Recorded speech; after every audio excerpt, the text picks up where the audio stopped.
എന്താ പറയാനുണ്ടെന്ന് പറഞ്ഞു? പലതവണ ആലോചിച്ചു. ഇപ്പോഴും എനിക്കറിയില്ല ഞാനത് പറയണോ വേണ്ടയോന്ന്.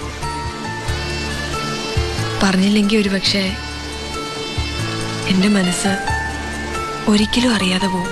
ചിലപ്പോഴെങ്കിലും ആ ശല്യപ്പെടുത്തലുകൾ ഞാൻ എൻജോയ് ചെയ്തിട്ടുണ്ട്.